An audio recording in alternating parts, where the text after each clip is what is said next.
John Gillmore on BBC Radio Lancashire. A very good afternoon to you on the programme today. I'll be hearing inspiring stories from staff and residents of a young people's homeless centre in Skelmersdale, chatting to Lancaster-based singer-songwriter Joni Fuller about her recent appearance at Ronnie Scott's, and hearing why one long-established Preston business is turning the clock back for the day.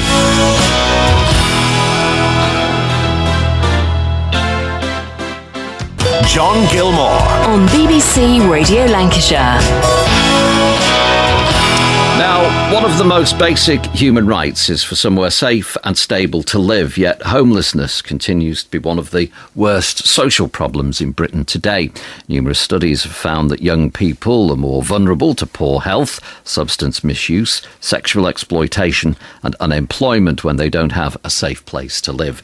The Birchwood Centre in Skelmersdale is a charitable organisation which exists to provide supported accommodation for young single homeless people aged between 16 and 25 years of age, and has helped numerous youngsters in its 30-year history. I'm pleased to say two of those young people join me in the studio today, along with Adrian Owens, one of the trustees of the centre. Welcome along. Adrian, if we can come to you first, just tell me a little bit more about the Birchwood Centre and how it came into being.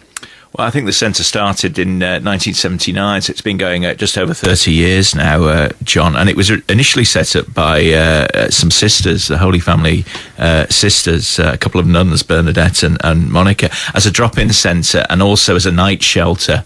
So the turnover of people at the time was they came in, roof over the head for the night, and then mediation, try and bring families back together. There really weren't the facilities at the time to do much more. But as the years have gone on and legislation's changed, the centre's developed. It started off as one house on a council housing estate in Skelmersdale. We've now got 4 houses, and we solely work with young people now between the ages of 16 and 25. It used to be families as well. You know, we provide accommodation for 10 young people. We've got 8 rooms in the main house, but we very much want to move people on into independent living. And so we have 2 move-on flats as well, on site, but semi-independent, so that, you know, if they feel they need a bit of a support, we're just next door, but they've also got that independence to move on. 79 when it was set up. How was it funded all those years ago then? I'm not sure. I've only been a trustee now for 3 years. That's sort of in the mists of time, but certainly now we get core funding through the housing benefit that people bring in, because obviously our residents are entitled to housing benefit. Also through supporting people and Lancashire County Council. And we've been very successful in terms of getting a lottery bid that it lasts for 5 years. We're midway through that. That's allowed us to develop and bring in those 2 flats, move-on flats that give that semi-independence that I mentioned earlier. So with the funding, especially from the lottery, I mean, does that give you a bit of breathing space then? You're partway through that money. It does. Obviously, funding is always a concern. You know, that's why it's nice to be on the programme today and give a plug for the centre. Currently, we're okay because it has given us a breathing space. We're midway through that, and we're delighted the lottery have actually given us the green light to bid again. They like what we do. We got an excellent audit, sort of mid-project, and fingers crossed, we're hopeful that we may be able to continue our relationship with the lottery. So what facilities do you have at the centre then now for the youngsters? Obviously, it's changed a lot since 79. It's very much, if you came to the centre, John, it would very much feel like a home, because that's what we're trying to do. We're trying to create very much a home atmosphere for young people who perhaps haven't had a great home atmosphere before they came to the centre. So you'll see there are 3 living rooms, there are 3 kitchens, there's a dining room. All the residents have their own bedroom with televisions and fridges in them. So it's a very homely atmosphere. We also have training kitchens where we train and do life skills. We provide money management, budgeting, because a lot of people just the simple life skills are the things that a lot of our young people really lack. We'll come back, we'll chat some more. We'll also have a chat to Lauren and also Phil as well between now and 2 on BBC Radio Lancashire. News headlines and sport on the way at 1:30. This is the Four Seasons and Who Loves You?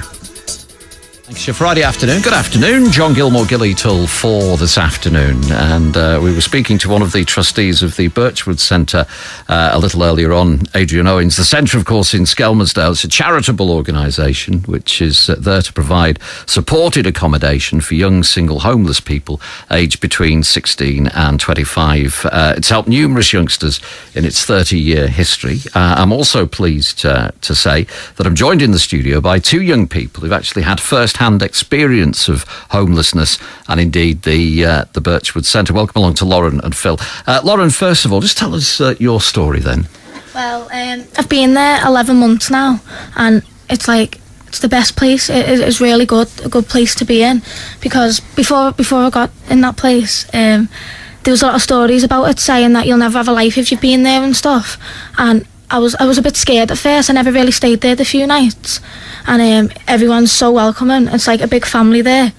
I really enjoy it and stuff. So how did you come to be living there then? What's your story for being there? I just fell out with my mum really, and I just got kicked out, so I was made homeless, and then my brother lived in there before me, so I got a place there as well. And then I moved into the semi-independent move-on flats, 2 weeks of being there. Are you enjoying that? Yeah. Yeah, it's good. Yeah. And how many of you are in the flat? In the flats, there's 2 of us, just me and my next door neighbour. And you get on very well, yeah? Yeah. So while you've been there, has it built your confidence? Do you feel a lot more confident than you did 11 months ago? Yeah, a lot, because you've got to stand more on your own 2 feet. They don't stand there and hold your hand and go, oh, you've got to do this and you've got to do that. They'll literally say, there's the phone, you ring your EMA if you want your EMA. And what's the EMA? Education maintenance. Education maintenance. And you ring up and you tell them. Yeah, you get £30 EMA if you're full-time students and stuff at college. You are at college, you are a student. Yeah. What are you enjoying about life at college then at the moment? Everything. Oh, it's the best time ever. This time last year I didn't think I'd get into college, but the KGV, it's just dead good. I do dance, performing arts, English and PA. And PA I'm dropping next year. I think you like the performing arts, yeah, don't it's you? good. I like it. Have you been in any productions at the college? Yeah, I was in productions of Boogie Nights, and I played the bouncer, and just randomly danced at the back. So as a bouncer. Yeah. What other productions have you been in at college? At college there was only one. They only do one every year, but I go to a dance school called Inspiration School of Dance, and we auditioned for Got to Dance last year, and we got into the first round. So that's with Davina and stuff. And did you meet Davina? Yeah, she's funny. What was she like? Was she good? Yeah, she's funny. She was like, oh my God, I love your eyelashes. And I was like, yeah. You're studying now as well as at the college. Yeah. Obviously all those subjects. 11 months ago, would you have not wanted to bother going to college? Yeah, I definitely always wanted to go to college because I want to make a success out of my life. I just think being at the Birchwood Centre, if it was stuck on homework or stuff, there's always support there needed if you needed it. Is it sometimes a challenge for you, though, to stay, upbeat and a bit optimistic and for the future that, everything's going to be okay? Well, there is, but you always walk around with a smile on your face anyway, and it doesn't matter if everyone has the ups and downs. You just got to get through it, haven't you, really?